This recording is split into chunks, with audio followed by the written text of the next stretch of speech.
Cube Radio. Salut, c'est Charles Tran avec l'équipe dans 5 minutes. On s'intéresse aux sciences, à l'histoire et à l'actualité. Aujourd'hui, on parle de poignée de main. Bonjour, salut, comment ça va? Vous l'avez peut-être jamais remarqué comme étant quelque chose d'étrange, mais quand même si bizarre de voir que lorsque deux personnes se rencontrent, elles se serrent la main pour se dire bonjour. Et c'est la même chose lorsqu'elles viennent à un accord ou qu'elles veulent se remercier. C'est un geste, une façon de faire qu'on nous a inculqué très jeune et que nous avons dupliqué par mimétisme sans doute et que maintenant on prend tous pour acquis. Mais rencontrer une personne pour la première fois ou la 100e fois, on doit lui serrer la pince fermement puis la secouer vigoureusement pendant quelques instants, pas trop, en regardant dans les yeux en plus, avec la main droite, pas la main gauche, pas trop moite de préférence. Mais pourquoi tout ça, ce cérémonial? Quelle est l'origine de ce mouvement, se serrer la main qui, ultimement, demeure quand même assez absurde? On aurait pu privilégier, je sais pas moi, autre chose, se frotter le nez ou se toucher les oreilles. Mais non, on a choisi de se coller les paumes de la main. Pourquoi? Voici les explications avec Frédéric Guindon.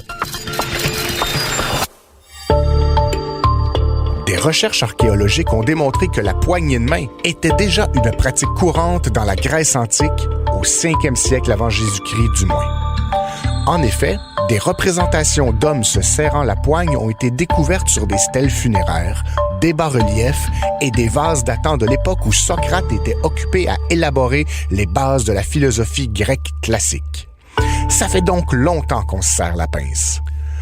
Deux hypothèses se sont longtemps livré une lutte pour déterminer l'origine de ce geste.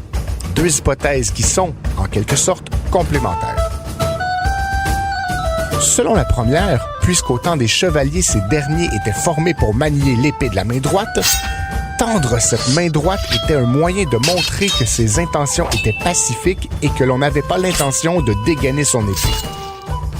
Ce mouvement pour instaurer la confiance entre deux personnes s'était donc perpétué depuis la Grèce antique et ses bandits armés jusqu'au Moyen Âge et est devenu la norme pour se dire bonjour vers l'an 1000 avec les premiers codes de la chevalerie. La deuxième hypothèse, elle, stipule que la poignée de main permettait à deux interlocuteurs de montrer qu'ils venaient sans armes qui auraient pu être cachées dans le poing ou dans la manche. De là viendrait l'idée de se secouer vigoureusement les mains quand elles sont jointes. Cela servirait à faire tomber des armes potentiellement cachées dans les manches. Dans le cas des deux hypothèses, qui se ressemblent, avouons-le, l'objectif est le même, soit établir une relation de confiance entre deux personnes en évacuant les possibilités d'attaques violentes. Mais voilà. Il y a quelques années à peine, en 2015, des scientifiques de l'Institut Weizmann en Israël ont fait valoir une toute nouvelle théorie qui pourrait expliquer pourquoi l'habitude de serrer la main des personnes que l'on rencontre a franchi les siècles et les continents, même si nous sommes rarement armés, et ce, depuis longtemps. Selon ces chercheurs, on se serre la main pour pouvoir sentir l'odeur des autres, pour pouvoir les renifler, un peu comme le font les mammifères comme les chiens ou les chats. Ils en sont arrivés à cette conclusion après avoir filmé et étudié le comportement de 280 sujets. En comptant le nombre de fois où ceux-ci se touchaient le visage, ils espéraient pouvoir mesurer une différence significative entre avant et après une poignée de main. Quelle ne fut pas leur surprise de découvrir qu'après avoir serré la pince d'un individu du même sexe, le nombre de fois où les sujets se touchaient le visage plus que doublait.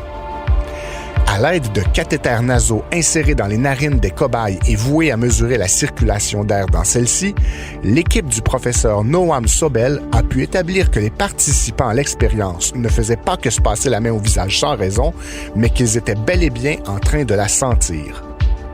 En humant de la sorte les odeurs des autres, on chercherait à décoder des signaux chimiques pour obtenir des informations sur leur statut. Dominant ou dominé, état de santé, disponibilité sexuelle, etc. Étrangement, lors de l'étude, les cobayes se sentaient davantage la main droite entre individus du même sexe, mais la main gauche entre membres du sexe opposé. Les scientifiques en ont alors conclu que la poignée de main était un moyen d'aller à la recherche d'informations sur les forces et les faiblesses de l'autre, afin de se comparer et d'ainsi déterminer une hiérarchie sociale, tout ça inconsciemment. Évidemment, il n'y a pas que des signaux chimiques olfactifs qui peuvent être transmis lors d'une bonne poignée de main. Des tas de microbes peuvent l'être également. Si vous souhaitez tout de même montrer à votre interlocuteur que vous n'avez pas l'intention de sortir votre épée de son fourreau, que vous n'avez pas de dague dissimulée dans la manche, ou si vous souhaitez simplement vous enquérir subtilement de sa disponibilité sexuelle, et ce, tout en le saluant de façon polie, optez plutôt pour une des méthodes suivantes. Le bon vieux fist bump, la révérence à la japonaise, le namasté comme dans de nombreux pays asiatiques, ou encore la bise comme nos cousins français. Ouais, c'est clair qu'en saison de grippe ou de gastro, la révérence à la japonaise ou le namasté, ça a l'avantage d'être moins risqué que la bise à la française, justement. Alors, namasté, arigato, gozaimasu, Frédéric Guindon. Une belle levée de pouce pour ton enquête. C'était en 5 minutes. Bisous.